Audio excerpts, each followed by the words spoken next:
যে আমলগুলো যদি কোনো মুমিন নিয়মিত পালন করে আশা করা যায় তার ঈমানি মৃত্যু লাভ হবে, শুভ মৃত্যু হবে। সেই 10টি আমলের মধ্যে 4টি আমল সম্পর্কে আলোচনা হয়েছে। প্রথম হলো সময় মতো নামাজ গুরুত্ব সহকারে সুন্দরভাবে সুন্নত তরিকা অনুযায়ী ধীর সুস্থে আদায় করা, সময় মতো জামাতের সাথে আলোচনা হয়েছে। দ্বিতীয় আমল ছিল চোখের হেফাজত করা।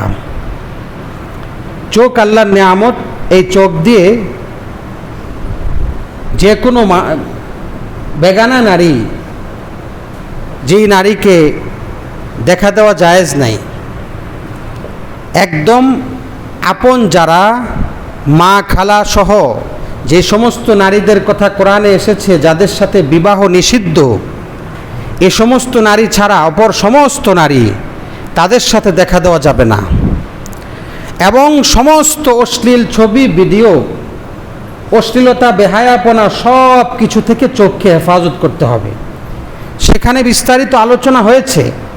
কোনো মুমিন নামাজ পড়ে জিকির করে আমল করে ঠিক, কিন্তু চোখের হেফাজত করতে যদি না পারে, রাস্তায় চলতে বাজারে চলতে সব জায়গায় সে চোখ দিয়ে যা ইচ্ছা তাই যদি দেখে, বেগানা নারীর দিকে দেখে এবং দৃষ্টি দিয়ে সে স্বাদ উপভোগ করে, এভাবেই যদি চলে, তাহলে তার ঈমান নিয়ে মৃত্যুবরণের নিশ্চয়তা নাই। ঈমান নিয়ে মৃত্যুবরণ করতে হলে চোখের হেফাজত করতে হবে। দ্বিতীয় নম্বর বিস্তারিত আলোচনা হয়েছে। ঈমান নিয়ে মৃত্যু লাভের তৃতীয় নম্বর আমল ছিল মেসওয়াক করা। মেসওয়াক মানে গাছের ডালা দিয়ে, ব্রাশ নয়। ব্রাশ দ্বারা করলে মুখ পরিষ্কার হবে, সেটা আপনি করেন। মুখ পরিচ্ছন্ন রাখা এটাও একটা আমল, কিন্তু মেসওয়াক করলে কালিমায়ে শাহাদাত নসিব হবে মৃত্যুর সময়। সুবহানাল্লাহ। মৃত্যু ঈমানের সাথে হওয়ার জন্য তৃতীয় নম্বর আমল মেসওয়াক করা নিয়মিত। চতুর্থ নম্বর আমল নিয়মিত ওযুর সাথে থাকা। ওযুর সঙ্গে যদি কোনো মুমিন থাকে তো তার মৃত্যুটা ঈমানের সঙ্গে হবে বলে আশা করা যায়। পঞ্চম নম্বর ঈমানি মৃত্যু লাভের আমল হলো সবসময় জিকির করা, জিকিররত থাকা। ভাই একটা কথা বলি, সেটা হলো এখন যে আলোচনা চলতেছে কোরআন হাদিস থেকে, এটা একটা ইবাদত। এই ইবাদত অবস্থায় অন্য আমল করা নিষেধ। আলোচনা অবস্থায় কোরআনের তর্জমা হাদিসের তর্জমা যে আলোচনা চলে, এটা ইবাদত। রাসূল করিম সাল্লাল্লাহু আলাইহি ওয়াসাল্লাম যখন আমল বলতেন, কথা বলতেন, সামনে উপবিষ্ট সমস্ত মানুষ সে আলোচনা শুনতেন, এবং এটা আলাদা ইবাদত। এই অবস্থায় জিকির করাও নিষেধ। অর্থাৎ এই অবস্থায় আপনাকে আলোচনা শুনতে হবে এবং এটাই ইবাদত, এটাই মুস্তাকিল ইবাদত, এটাই স্বতন্ত্র ইবাদত, এটার সওয়াবই আলাদা, এবং এই অবস্থা আপনাকে এটাই করতে হবে। এবং এই অবস্থায় অমনোযোগী থাকা, অন্য আমলে থাকা, এটাও নিষিদ্ধ। গল্পগুজবে লিপ্ত থাকা এটাও নিষিদ্ধ। আপনি জিকির করবেন, কোরআন তেলাওয়াত, অন্য অন্য আমল অন্য সময়। এই অবস্থায় আপনার জন্য করণীয় যা আলোচনা হচ্ছে সেটাই শোনা, এবং এটাই আপনার সওয়াবের কারণ। এটাই প্রতি মুহূর্তে আপনার সওয়াব লেখা হবে, এবং স্বতন্ত্র এটাই ইবাদত। রাসূল এটাই শিক্ষা দিয়েছেন। যাই হোক, বলছিলাম ঈমানি মৃত্যু লাভের পঞ্চম নম্বর আমল হলো জিকির করা। জিকির করা, আল্লাহ রাব্বুল আলামিন কোরআনে বলেছেন, ওয়াজকুর রাব্বাকা কাসীরা ওয়াসাব্বিহ বিল আশি ওয়াল ইবকার। আল্লাহ তাআলা হযরত জাকারিয়া আলাইহিস সালামকে বলেছেন, আপনি আপনার রবের জিকির করুন, আপনার রবকে স্মরণ করুন, জিকির করতে থাকুন বেশি বেশি।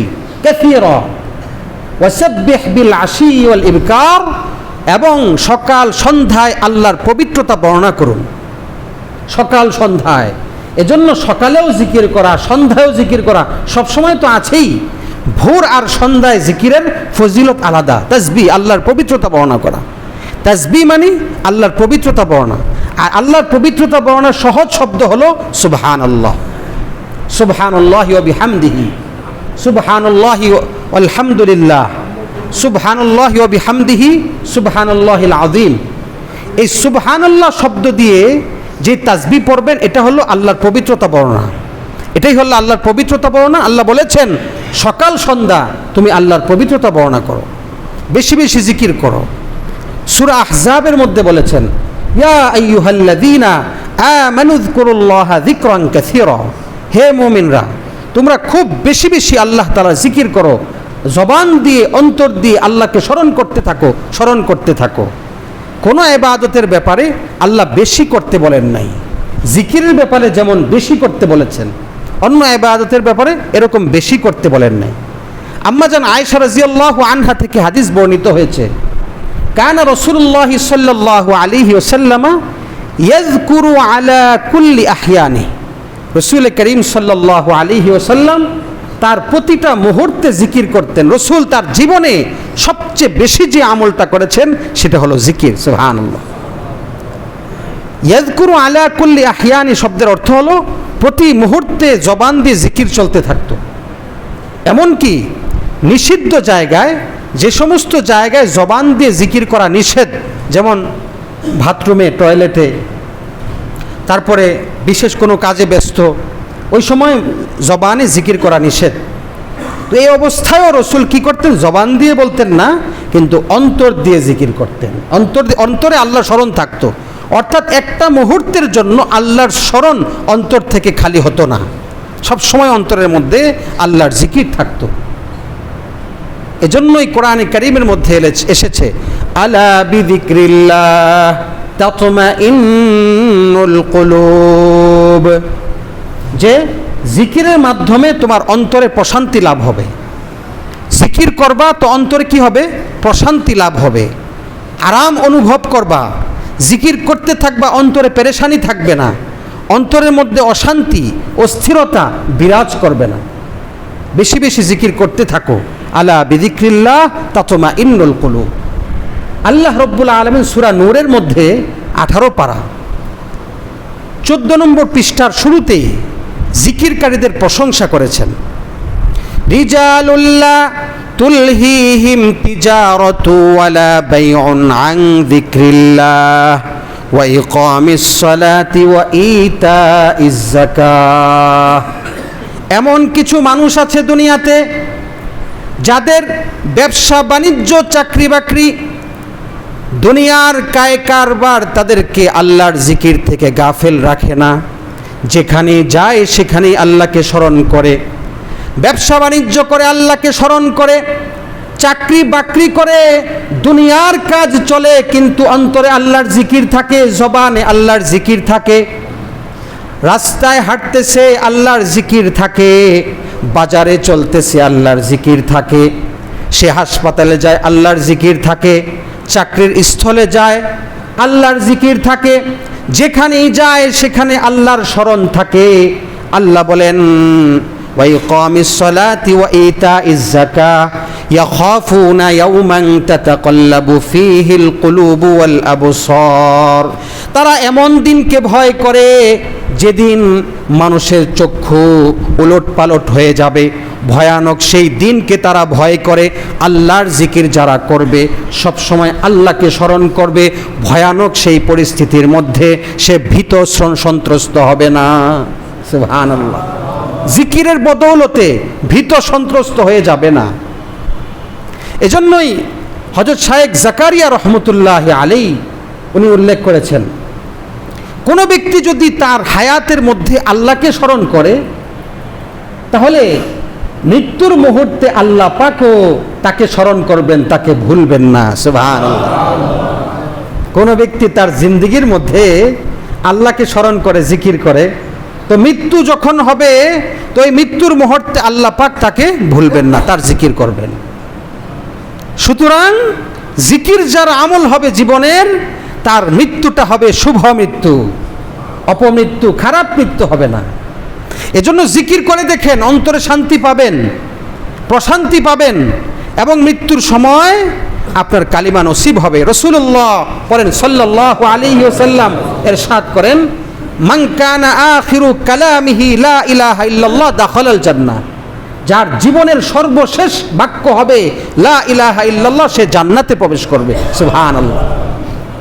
তো এই লা ইলাহা ইল্লাল্লাহ কখন জবান দিয়ে বের হবে? যখন আপনি হায়াতের মধ্যে জবান দিয়ে জারি রাখবেন, চালু রাখবেন, তো মৃত্যুর সময় এই শব্দ বের হয়ে যাবে।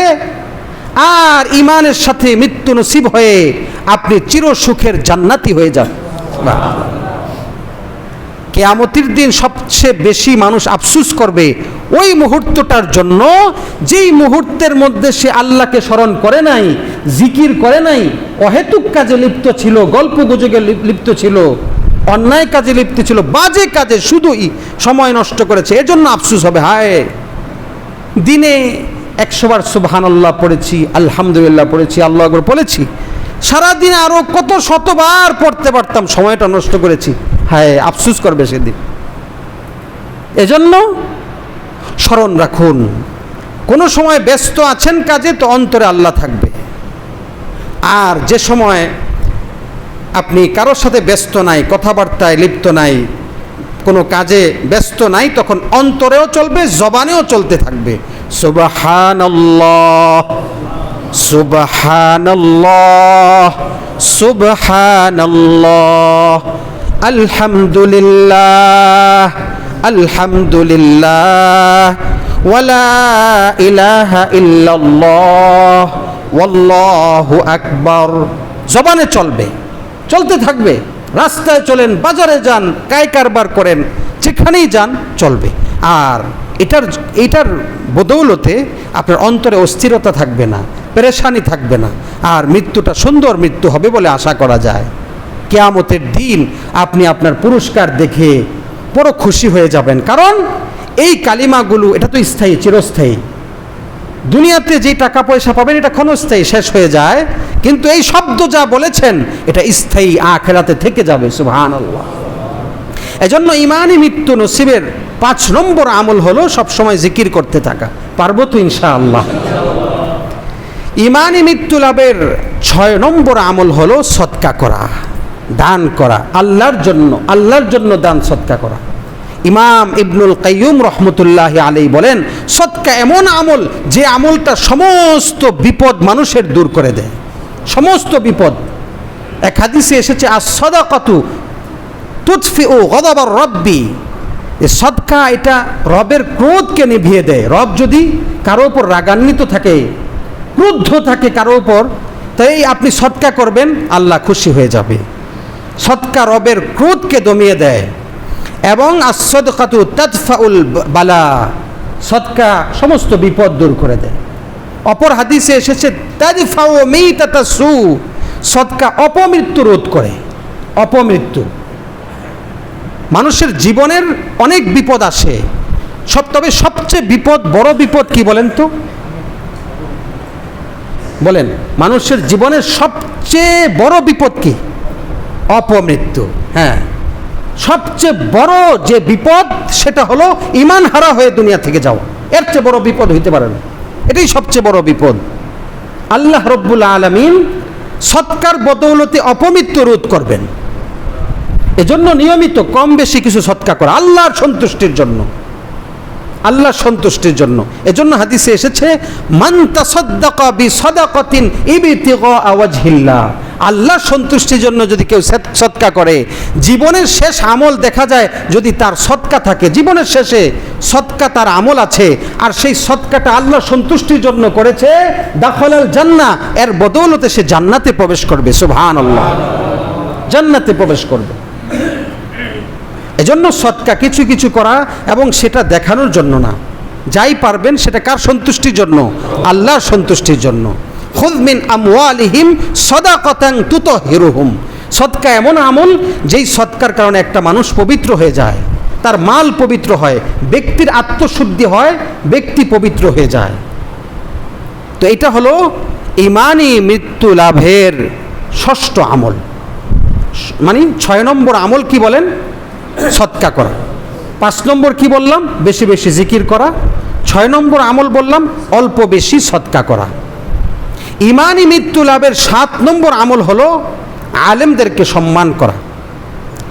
দুনিয়াতে যত আলেম আছে, আলেমদেরকে সম্মানের চোখে দেখা, মর্যাদার সাথে কথা বলা, তাকে সম্মানের স্থানে রাখা। আল্লাহ তাআলা কোরআনে বলেছেন, ইয়ারফাইল্লাহুল্লাযীনা আমানু মিনকুম ওয়াল্লাযীনা উতুল ইলমা দারাজাত, আল্লাহ পাক ঈমানদারদেরকে সম্মানিত করবেন, অনেক মর্যাদা দিবেন, সেই সঙ্গে যারা আলেম তাদেরকে আল্লাহ অনেক মর্যাদা দিবেন। যাদেরকে আল্লাহ নিজে মর্যাদা দিবেন তাকে আপনাকেও মর্যাদা দিতে হবে। আল্লাহ নিজে যাকে মর্যাদা দিচ্ছেন তাকে আপনার মর্যাদা দিতে হবে। যদি আপনি মর্যাদা দিতে না পারেন তাহলে আল্লাহ আপনার উপর রাগান্বিত থাকবে। হাদিসে পাকের মধ্যে উলামায়ে কেরামের বহুত ফজিলত এসেছে। সবচেয়ে বড় ফজিলত যেটা এসেছে সেটা হলো ইন্নামাল উলামা ওয়ারাসাতুল আম্বিয়া, যে উলামায়ে কেরাম নবীদের ওয়ারিস, নবীদের প্রতিনিধি, নবীদের কাজ যারা করছেন এটা হলো উলামায়ে কেরাম। এজন্যই ইমাম ইবনুল কাইয়ুম রহমতুল্লাহ আলাইহি বলেন, ইন্না মিন আযমি খাসাইসিল আম্বিয়া হুম ওয়ারাসাতুল আম্বিয়া, ইন্না মিন আযমি খাসাইসিল উলামা হুম ওয়ারাসাতুল আম্বিয়া। উলামায়ে কেরামের সবচেয়ে বড় যে বৈশিষ্ট্য সেটা হলো তারা নবীদের ওয়ারিস। নবীদের দায়িত্ব তাদের কাঁধে এসেছে এবং সেই মর্যাদায় তারা ভূষিত হয়েছে। এটা হলো তাদের সবচেয়ে বড় মর্যাদা। এই মর্যাদাবান ব্যক্তিদেরকে যদি কেউ অসম্মানিত করে তো তার ঈমানের সাথে মৃত্যু হবে কি হবে না এটা শঙ্কার মধ্যে পড়ে যায়। কেউ যদি কোনো আলেমকে গালি দেয়, কোনো আলেমকে অসম্মানিত করে তো তার ঈমানে মৃত্যু লাভ হবে কি না এই ব্যাপারে সন্দেহ থেকে যাবে। সমস্ত ফতুয়ার কিতাবে এসেছে, মান শাতামা আলিমান আও ফাকিহান বিগাইরি সাবাবিন ইয়াখাফু আলাইহিল কুফর। কেউ যদি কোনো আলেমকে গালি দেয়, কোনো আলেমকে বিদ্রূপ করে, তাকে নিয়ে আপনার কটাক্ষ করে, কলুষিত করে তাকে, তাহলে কি হবে? তার ব্যাপারে কুফরির ভয় আছে, অর্থাৎ ঈমান হারা হয়ে মৃত্যুর সম্ভাবনা। নাউজুবিল্লাহ, ঈমান হারা হয়ে দুনিয়া থেকে যাওয়ার সম্ভাবনা। এই জন্য সাবধানতার জন্য বলছি যে কোনোভাবেই যেন যেখানেই হোক, যে স্থানেই আপনি আলেম পান তাকে সম্মান করবেন। আলেমকে সম্মান করলে আল্লাহ খুশি হবে। যদি আপনি অসম্মানিত করেন তো আল্লাহ রব্বুল আলামিন আপনার উপর নারাজ থাকবে। তাফসীরের কিতাবে লিখেছে, মূসা আলাইহিস সালামকে যখন ফেরাউন দেখেছে তো সাথে সাথে সে বলেছে, এই বাচ্চাটাকে আমার ভালো লাগে না, বাচ্চাটাকে আমার পছন্দ হয় না। কিন্তু হযরত আসিয়া আলাইহাস সালাম, এই আসিয়া তিনি যখন মূসাকে দেখেছেন তিনি বলেছেন, আমি এই বাচ্চাটাকে ভালোবাসি, বাচ্চাটাকে আমার ভালো লাগে, তাকে আমি ভালোবাসি। তাফসীরের কিতাবে লেখে, আসিয়া যখন এই কথাটা বলেছেন যে মূসাকে আমি ভালোবাসি, এই ভালোবাসার কথা ব্যক্ত করার কারণে এমন ঈমান আসিয়াকে আল্লাহ দিয়েছেন, জান্নাত দেখতে দেখতে দুনিয়া থেকে বিদায় হয়েছে। অপরদিকে ফেরাউন যখন মূসাকে দেখে বলল তাকে আমার ভালো লাগে না, তার প্রতি আমার ঘৃণা হয়, তো আল্লাহ পাক এর কারণে তাকে বেঈমান অবস্থায়, জঘন্যভাবে অপমানিত অবস্থায় দুনিয়া থেকে বিদায় দিয়েছেন। তাফসীরের কিতাবে লিখে, ঠিক একইভাবে দুনিয়ার কোনো মানুষ যদি কোনো আলেমকে সম্মানিত করে তো তার মৃত্যুটা সুন্দর হবে। আর যদি কোনো আলেমকে সে অপমানিত করে, গালি দেয়, গালমন্দ করে, তাহলে সে ঈমান হারা হয়ে মৃত্যুবরণ করার সম্ভাবনা 99%। নাউজুবিল্লাহ, ইয়াখাফু আলাইহিল কুফর, ইয়াখাফু আলাইহিল কুফর। এজন্য এই জায়গাটা স্পর্শকাতর। আমরা অনেকে বুঝি না, অনেকে অল্পতেই তাদের উপর বিভিন্ন কিছু সমালোচনা করি, কটাক্ষ করি। একটা ঘটনা ঘটেছে এক জায়গায়, আল্লাহ পাক জানেন ভালো এটার, যে একটা মসজিদের ছাদে একটা শিশু মেয়েকে তাকে হত্যা করে ছাদের উপরে ফেলে রেখেছে, মসজিদের ফেলে রেখে ইমাম মুয়াজ্জিনকে দায়ী করে দোষী সাব্যস্ত করে তাদেরকে থানায় পাঠিয়েছে এবং 5 দিনের রিমান্ড মঞ্জুর করেছে। যেই তথ্য বের হয়ে আসে, বাস্তবে ইমাম মুয়াজ্জিন দোষী নয়, এখানে দোষী হলো এই বাচ্চার মা পরকীয়ায় লিপ্ত, তার বাবা প্রবাসী বিদেশে থাকে, এই মায়ের সঙ্গে তার চাচার বাজে সম্পর্ক। এই সম্পর্কটা যখন মেয়ে দেখে ফেলে তখন এই তার মা আর তার চাচা মিলে এই বাচ্চাটাকে মেরে ছাদের উপর ফেলে রেখে আসে ইমাম মুয়াজ্জিনের উপর দায় ফেলার জন্য।